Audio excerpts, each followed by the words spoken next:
Hey guys, welcome back to another YouTube video. And in this video, I want to talk about some of the things that I'm starting to hear or I've been hearing at my live events, but I really didn't have a platform to share what kind of questions I get and how to handle them. So I recently spoke, we had a live event in Washington, D.C. a couple weeks ago, and at the event, I talked about having everybody who answers your phone be trained. And I was surprised still to this day at how many dentists don't realize that. So let me back up a minute. Think about front office employees in the dental office. Where do we typically start them when they're a new employee in the dental office? Typically, and I know I did in my office before I started Front Office Rocks, and I know a lot of offices, we usually try them out on the phones. We usually say, here are the phones, here's our, here's all the codes we do, here's the procedures we do, go, let's see how you do. Now think about this. This is a new employee who is not fully trained, who's not tried and tested. We don't know actually if they're gonna make it or not. They don't know anything about our office. They don't know anything about the culture yet. They're nervous, right? They're a brand new employee, and we're sticking them on the phones, which is our lifeline to the outside. Those phones are the way we get connected to our patients and they connect to us and to new patients. And we pay money to make those phones ring. I mean, we pay for marketing and we pay for social media and we're sending emails and text messages to get our patients to reach out to us. So why would we want to take somebody, I mean, really honestly, the phones are the most important piece of technology in the dental office. Why would I want to take somebody who's brand new, nervous, not trained, and put them on the phones? Like, that's the last place I would want somebody to be if they're brand new.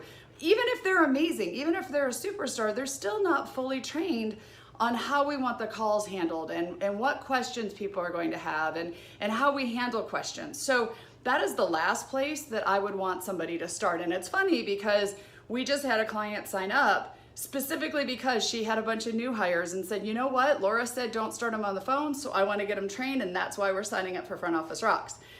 So if you think about it, I don't know about your office, but I know in my office, many times we get the family who comes into our practice and they start with the kids first. Like they try the kids out and they say, well, we'll see how you guys do before we schedule appointments. That's kind of the same thing. I mean, isn't that kind of goofy when patients do that? Like what if we weren't any good? Like, no wonder we have dental phobia in the United States. What if all, we sent in these kids and we were awful and now the kids are, hate the dentist. We don't want new patient kids trying us out. We want the parents trying us out. Can't change that necessarily. But in this video, what I want to talk about is don't let people not trained answer your phones. So I suggest that you make sure if you've got a new hire, first of all, you put them through the right training. We have outlines of this at Front Office Rocks. Most people decide right away whether they're going to stay somewhere long-term or not. And the training in dental offices stink. The second thing I suggest then is you try them out in different things. Have them do things like recare calls and pull charts and even follow up on outstanding treatment or reactivation. Those are less risky because these are current patients who already know us. They've probably fallen off the wagon. Maybe they're leaving and it's not going to hurt when somebody new is calling them while we're testing them out, rather than put them on the phone, which is how we get our new patients. So make sure you give them jobs that they can do, give them the right training, let the new employees prove themselves in certain areas, and then test them on the phones. Be ready to handle all the calls before you actually let them do it. When you do let somebody new answer the phones after they're fully trained with Front Office Rocks, then you want to sit and listen. You want to make sure that what they've learned and how they handle the questions is appropriate to you and your practice. So that's just my tip that I'm still shocked that most offices, I guess it's because the phones are easy versus the software system or understanding how to read charts, but the phones need to be respected. My big mantra now, and if you want to put it in the comments for me, this is really what I'm trying to change in dentistry, is that we need to respect the phone. That phone is our lifeline to the outside.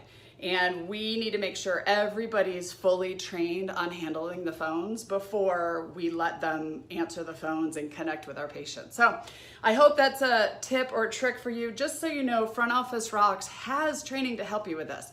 This is the foundation of what we started on was phone training, because we know that's the biggest headache. That's the biggest concern, the issues that doctors have. So we're here to help you. I'm gonna give some more phone tips coming up soon in the next couple ones, so make sure you subscribe, make sure you get notifications when I put a new video out, and give me questions and comments. Do you have questions about the phones? How do I handle certain questions? Whatever you wanna know, that's what I'm doing here on YouTube, is addressing the questions that come up from our clients at our events, from the comments here. So make sure that you ask questions.